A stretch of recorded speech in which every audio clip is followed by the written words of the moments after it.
The October sun blazed over Mogadishu, Somalia, turning the dusty streets into an oven.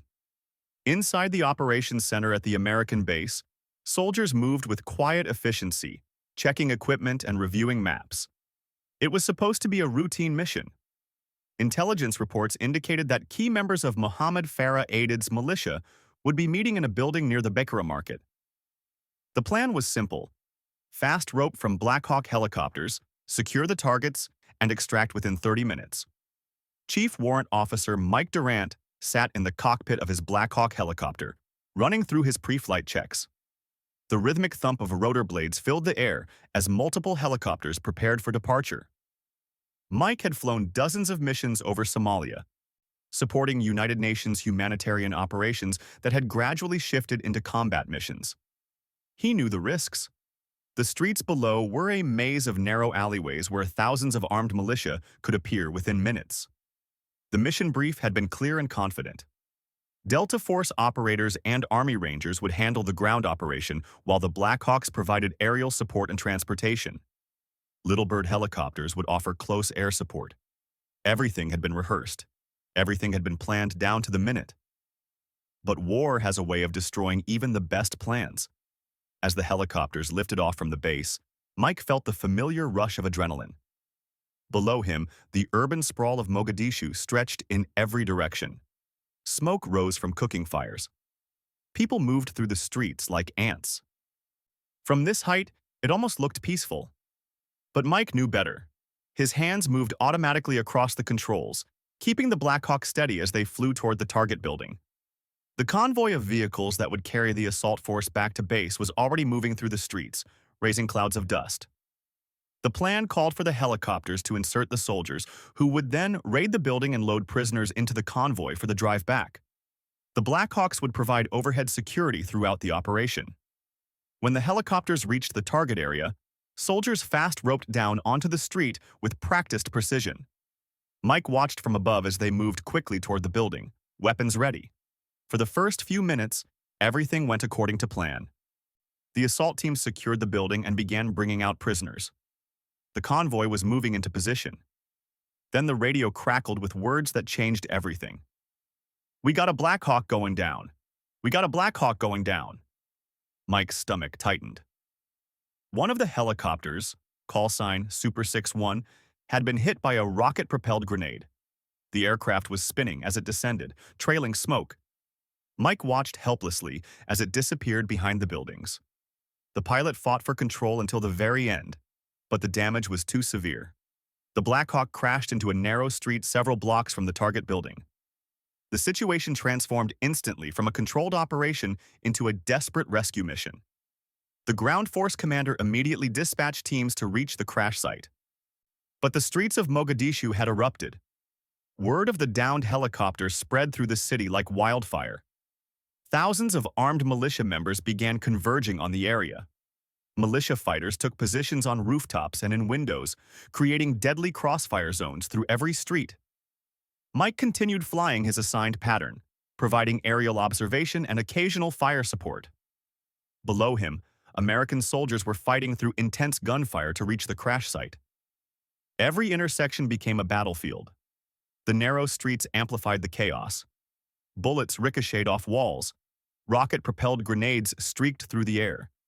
The soldiers on the ground were taking casualties, but they pushed forward with determination. The first rescue team reached Super 61's crash site and secured a perimeter around the wreckage. They found the pilot, Cliff Wolcott, had not survived the crash. But they also found survivors who needed immediate medical attention and extraction. The problem was getting them out. The militia had surrounded the area. Every attempt to push through was met with withering fire. Then disaster struck again. Another Black Hawk, Super 64, was hit by a rocket-propelled grenade. Mike heard the frantic radio calls as the second helicopter began losing altitude. The pilot struggled to maintain control, trying to reach friendly forces, but the damage was catastrophic. The helicopter crashed into the street nearly a mile away from the first crash site. Mike's heart raced as he processed what was happening. 2 Black Hawks down. American soldiers scattered across multiple locations in one of the most dangerous cities in the world. The militia was growing bolder by the minute, pressing attacks from all sides. The mission had descended into chaos. The ground commander now faced an impossible situation.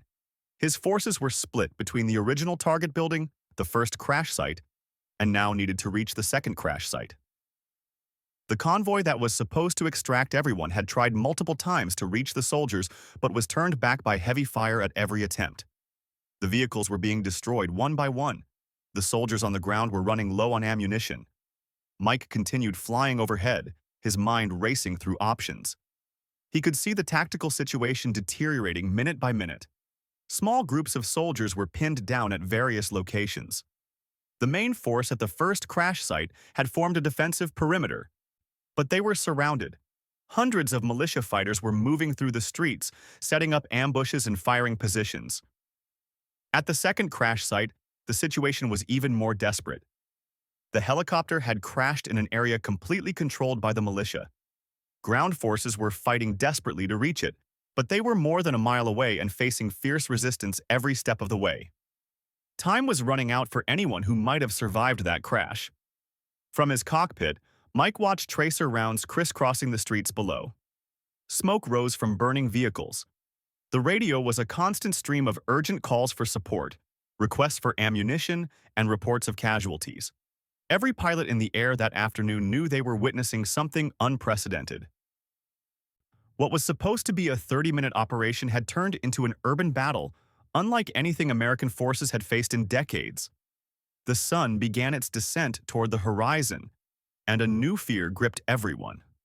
Fighting in these streets during daylight was dangerous enough. At night, it would become a massacre. The American forces had night vision equipment, but they were still outnumbered by hundreds to one. The militia knew these streets intimately. They could move through the darkness like ghosts.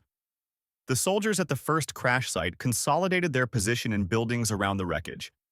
They had about 90 men surrounded by an estimated 2,000 militia fighters. Ammunition was becoming critical. Medical supplies were running low. Casualties were mounting.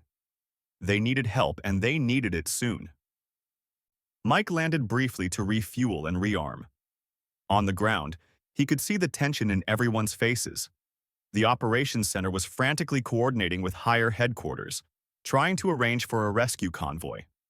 The Pakistani and Malaysian forces working with the United Nations had armored personnel carriers that might be able to break through the militia lines. But organizing an international coalition rescue force would take hours. As Mike lifted off again, he knew that hours might be too long. The soldiers on the ground needed help now. Every passing minute brought more militia fighters into the area. Every passing minute meant more casualties. The situation was spiraling toward catastrophe. Flying over the battlefield, Mike could see the full scope of the disaster unfolding below. This wasn't just about completing a mission anymore. This was about survival, about getting those soldiers home, about not leaving anyone behind. The rules and regulations that normally governed military operations suddenly seemed irrelevant compared to the desperate reality playing out in the streets of Mogadishu. The radio crackled constantly with updates, most of them bad. The convoy had been forced to turn back again. The soldiers at the second crash site location still hadn't been reached. The main force was fighting off continuous attacks from all directions, and night was coming fast. The shadows grew longer across Mogadishu as Mike Durant circled overhead in his Black Hawk. Below him, the battle had intensified into something resembling urban warfare from another era. Soldiers fought from rooftop to rooftop, building to building. The militia seemed endless, flowing into the area from every direction like a rising tide. At the first crash site, the American force had established defensive positions in several buildings. They'd moved the casualties inside, away from the constant gunfire. But their perimeter was being squeezed tighter. Militia fighters had taken positions as close as 50 meters away in some places. The Americans were returning fire continuously, burning through their ammunition at an alarming rate. The radio traffic told the story of desperation. "We need water. We've got guys passing out from heat exhaustion." Another voice. "Running low on 556. Need resupply immediately." Then, "We've got multiple casualties that need evacuation. Some are critical." Mike knew the numbers. Roughly 90 to 100 soldiers were surrounded at the first crash site. Another 40 or so were scattered at other locations, trying to fight their way to the main group. The second crash site remained unreachable, and the militia kept coming. The Pakistani and Malaysian forces were assembling a rescue convoy, but the coordination was taking longer than anyone hoped. Different militaries, different languages, different equipment, different procedures. Everything had to be translated, confirmed, and organized. Meanwhile, the soldiers in the streets were fighting for every minute of survival. As darkness fell, Mike returned to base again for fuel. The night flight would require different equipment and preparation. But as he climbed out of his cockpit, he overheard the planning discussions. The rescue convoy wasn't ready. It might not be ready for several more hours. The soldiers at the crash site would have to hold out through the night. Mike stood there in the hot African darkness, listening to the distant sounds of gunfire echoing across the city. Somewhere out there, American soldiers were fighting desperately, waiting for help that couldn't reach them. The thought gnawed at him. There had to be something more they could do. Other pilots gathered around the operations center, all of them feeling the same helpless frustration. They'd flown support missions all afternoon, firing at militia positions when they could, providing reconnaissance, trying to keep the enemy back. But it wasn't enough. The soldiers on the ground needed ammunition, water, medical supplies. They needed reinforcements. They needed a way out. One of the pilots voiced what everyone was thinking. We should fly supplies into them. The idea hung in the air for a moment. Flying a Black Hawk into that confined space, surrounded by hundreds of armed fighters in the dark, would be incredibly dangerous. Standard procedure said you didn't put helicopters into situations like that. The risk was too high. But these weren't standard circumstances. The discussion grew heated. Some argued that losing another helicopter would only make things worse. Others pointed out that the soldiers on the ground were in desperate need. Every hour that passed without supplies increased the likelihood of catastrophic casualties.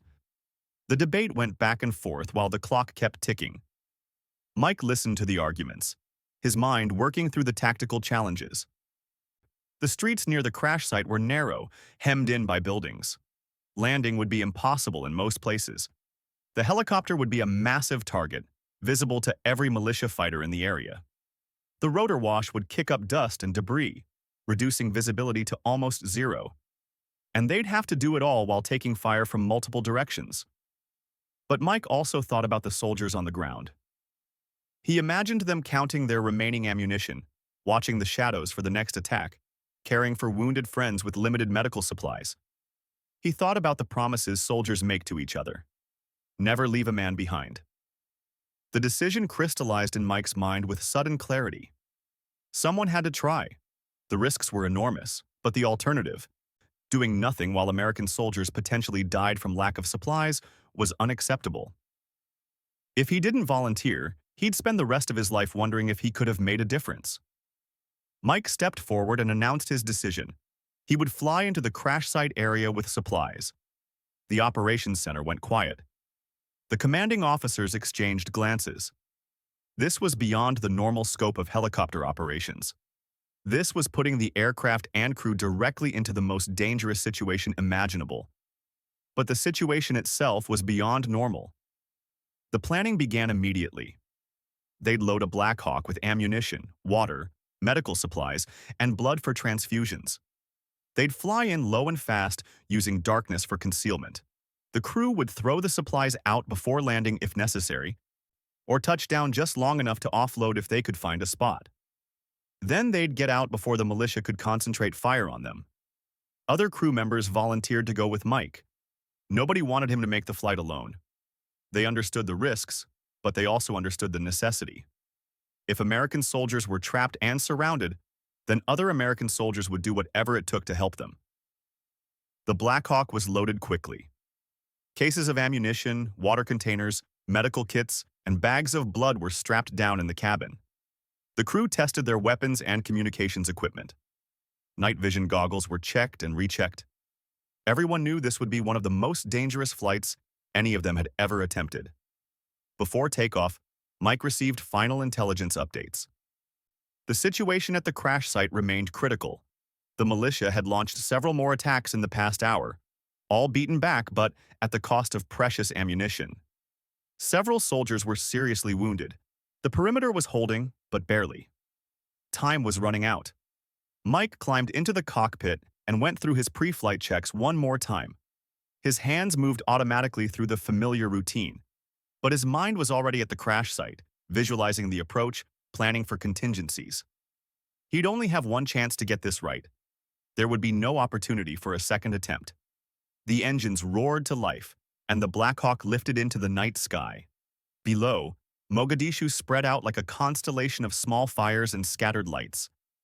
The streets where the battle raged were mostly dark, lit occasionally by tracer fire and explosions. Mike flew toward those flashes, toward the sound of gunfire, toward the place where American soldiers waited. The radio chatter guided him closer. The soldiers on the ground were told to expect a resupply flight. They'd mark their position with infrared strobes, visible only through night vision goggles. They'd also try to suppress enemy fire during the approach, though everyone knew the militia would immediately target any helicopter that appeared. As Mike approached the crash site area, the full scope of the battlefield became visible through his night vision equipment. Buildings on all sides showed heat signatures from militia fighters. Tracer rounds crisscrossed the streets in deadly patterns. Explosions flashed in the darkness. It looked like something from a war movie, except this was absolutely real. The infrared strobes marking the American position blinked in the darkness. Mike adjusted his approach, looking for any possible landing zone. The streets were too narrow and too cluttered with debris. The building rooftops might have worked, but many were already occupied or had obstacles. He'd have to make a low hover and let the crew push supplies out. Ground fire began immediately. Mike could hear bullets hitting the helicopter's armored skin. Red tracers arced up toward them from multiple directions. The militia had spotted them and was concentrating fire. Mike maneuvered the Black Hawk through the air, making it as difficult to target as possible while still getting close enough to deliver the supplies. The crew in back worked frantically, pushing heavy containers toward the open doors. The helicopter shuddered and bounced in the rotor wash and from the impact of enemy fire. Every instinct screamed at Mike to climb, to get away from the danger. But those soldiers down there needed what he was carrying. He brought the Black Hawk into a hover about 20 feet above a small clearing near the American position. The crew began throwing supplies out, working as fast as humanly possible. Cases of ammunition tumbled down. Water containers followed. Medical supplies. Everything went out the doors as quickly as they could move it. Soldiers on the ground rushed forward to grab the supplies and drag them back to cover. Enemy fire intensified as the militia realized what was happening. Rocket-propelled grenades streaked past the helicopter. More bullets slammed into the fuselage. Warning lights began flashing on Mike's instrument panel. The crew chief shouted that they were empty. All the supplies were delivered. Mike didn't wait for confirmation. He pulled pitch and climbed away from the crash site, the Black Hawk accelerating as they gained altitude. Behind them, the soldiers were already distributing the ammunition and water, buying themselves more time to hold out. But Mike knew it wasn't over. As he flew back toward base, checking his helicopter for damage, he thought about those soldiers still trapped in that hellish position. The supplies would help, but they weren't a solution. The soldiers still needed to be extracted. They still needed a rescue that nobody seemed able to organize. The Black Hawk touched down at the base with several new bullet holes and damaged hydraulics. But Mike and his crew were alive. They'd accomplished what many thought impossible, delivering critical supplies to the surrounded soldiers. But as Mike climbed out of the cockpit, he knew the real crisis was far from over. The operations center buzzed with activity. Radios crackled with updates from the crash site.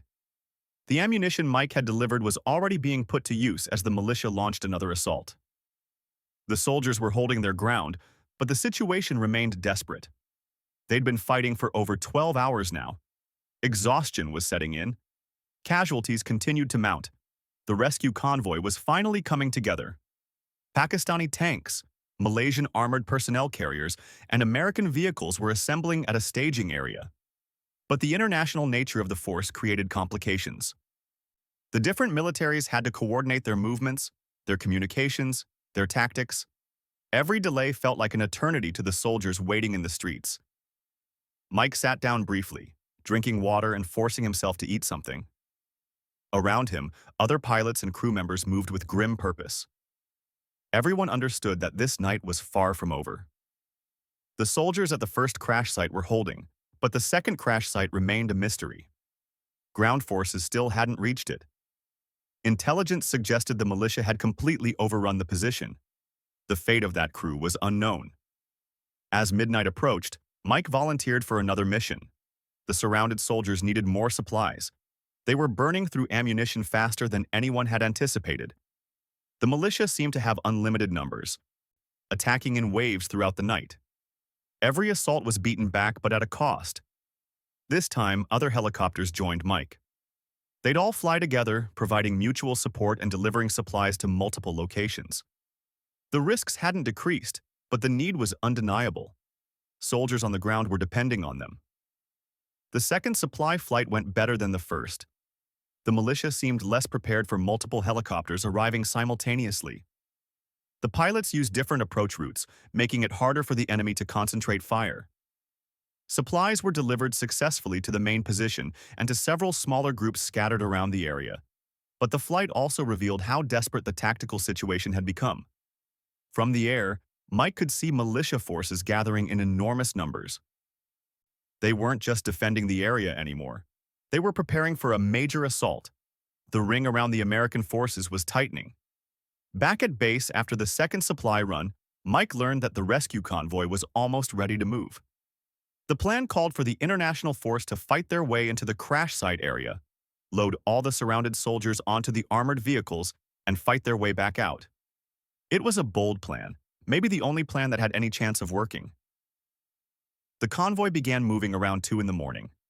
Dozens of vehicles, including heavy tanks and armored personnel carriers, rolled through the dark streets of Mogadishu. The militia opened fire immediately. What followed was an intense urban battle as the convoy fought through multiple ambushes and roadblocks. Mike and other helicopter pilots flew overhead, providing reconnaissance and fire support. They could see the convoy's progress, painfully slow but steady. Every intersection became a battleground. The tanks led the way, their main guns demolishing buildings where militia fighters had taken position. The armored personnel carriers followed, their machine guns laying down suppressive fire. It took the convoy over 2 hours to fight through 3 miles of hostile streets. The soldiers at the crash site could hear them coming long before they arrived. The distinctive sound of tank engines and heavy gunfire grew steadily louder. Hope began to replace desperation. When the first vehicles finally broke through to the perimeter, the relief was overwhelming.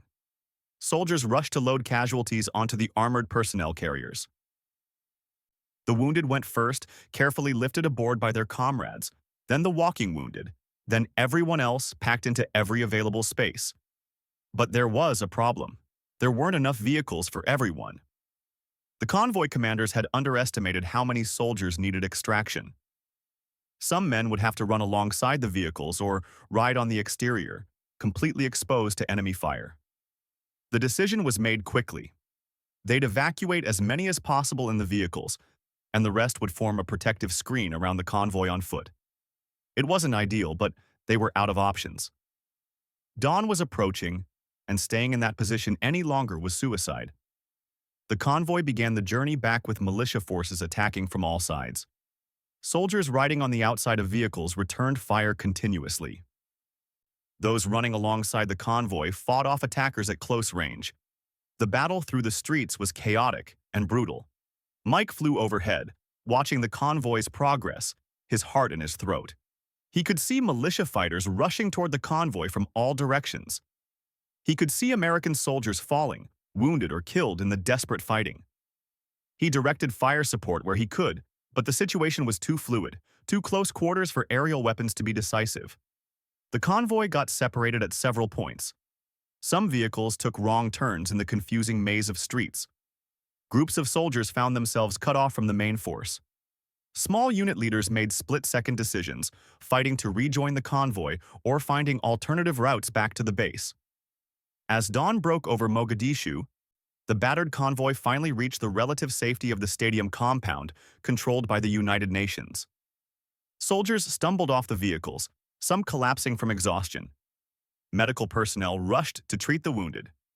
Everyone was accounted for except for those at the second crash site, whose fate remained unknown. Mike landed his Black Hawk and finally allowed himself to feel the exhaustion that had been building all night. He'd flown nearly continuously for over 18 hours through some of the most dangerous conditions imaginable. His helicopter had taken dozens of hits, but he and his crew had survived, and more importantly, they'd helped save those soldiers.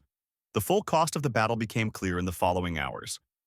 18 American soldiers had been killed, including the crew of the second Black Hawk who'd been overrun and killed at their crash site. Over 70 were wounded. 2 soldiers were missing, later confirmed as prisoners of the militia. The Somali casualties were estimated in the hundreds. The battle fundamentally changed American foreign policy. Within months, U.S. forces withdrew from Somalia. The mission to support humanitarian operations and rebuild the nation was abandoned. The images of American casualties being dragged through the streets of Mogadishu shocked the nation and led to a reluctance to commit troops to similar operations for years afterward. But in the immediate aftermath, Mike focused on the soldiers who had survived, the men whose lives had been saved by that desperate resupply mission. The soldiers who'd fought through an impossible situation and lived to tell about it. War creates bonds that civilians can never fully understand. The pilots who flew into that hellfire and the soldiers who fought on the ground would carry those experiences forever. Mike later learned that the ammunition he delivered during that first supply flight had been absolutely critical.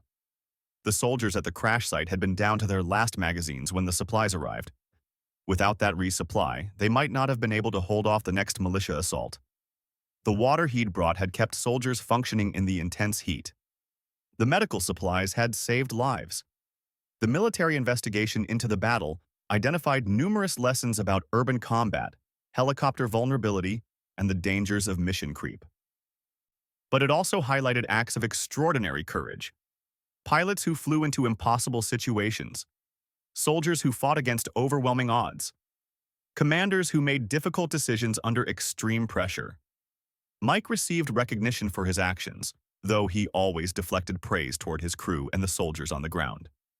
He'd simply done what he thought was necessary. When American soldiers were in danger, you did whatever it took to help them. The risks, the regulations, the normal procedures, all of that became secondary to the fundamental obligations soldiers have to each other. Years later, the Battle of Mogadishu would be immortalized in books and films. But for those who were there, no recreation could capture the reality of that day and night. The heat, the fear, the exhaustion, the desperate determination to save their brothers in arms, the sound of constant gunfire, the smell of smoke and cordite, the weight of knowing that every decision could mean life or death. For Mike Durant personally, there was a bitter footnote to the battle. Months later, he would be shot down over Somalia during another mission and taken prisoner by the militia.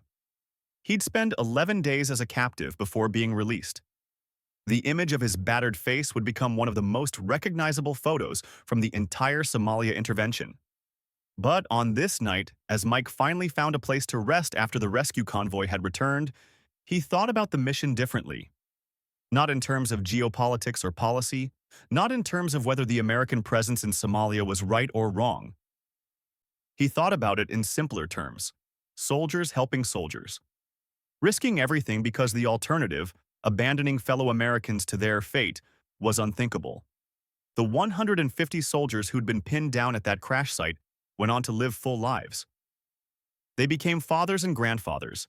They pursued careers, raised families, experienced joys and sorrows like everyone else. But they never forgot that night in Mogadishu when they'd fought desperately for survival, when their fellow soldiers had refused to abandon them, when pilots had flown into hell itself to bring them supplies. Some of them would later meet Mike and his crew, thanking them personally for what they'd done. Those meetings were always emotional. The survivors understood exactly how close they'd come to death. They knew that without that resupply mission, without the courage of pilots willing to break standard procedures and fly into a combat zone, many of them wouldn't have made it home. The Black Hawk helicopters that flew that night bore the scars of battle for years afterward. Bullet holes were patched, systems were repaired, but the aircraft carried the memory of that mission. Crew chiefs would point out the damage to new pilots, telling the story of the night when helicopters flew into Mogadishu to save surrounded soldiers. In military aviation, there are rules and procedures designed to keep pilots safe. They exist for good reasons, based on decades of experience and hard lessons learned. But there are also moments when following those rules would mean abandoning fundamental principles.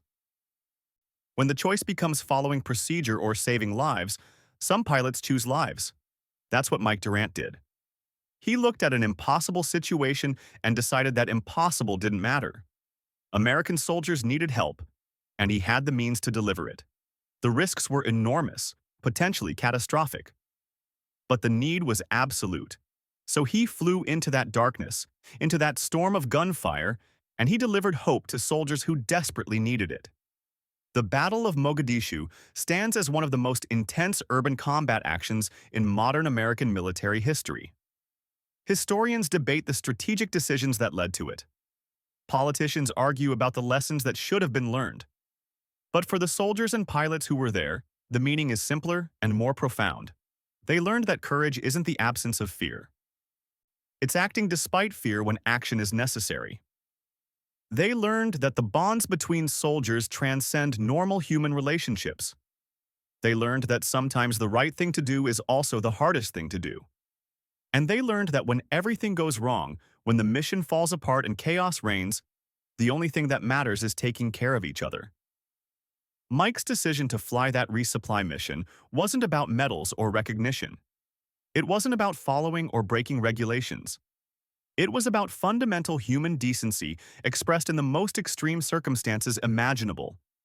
It was about looking at fellow human beings in desperate need and deciding that their lives were worth any risk.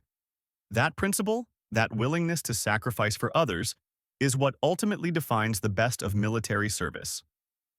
Not the weapons or tactics or strategies, but the simple human commitment to stand by your fellow soldiers no matter what, to never leave anyone behind, to do whatever it takes, even when what it takes seems impossible.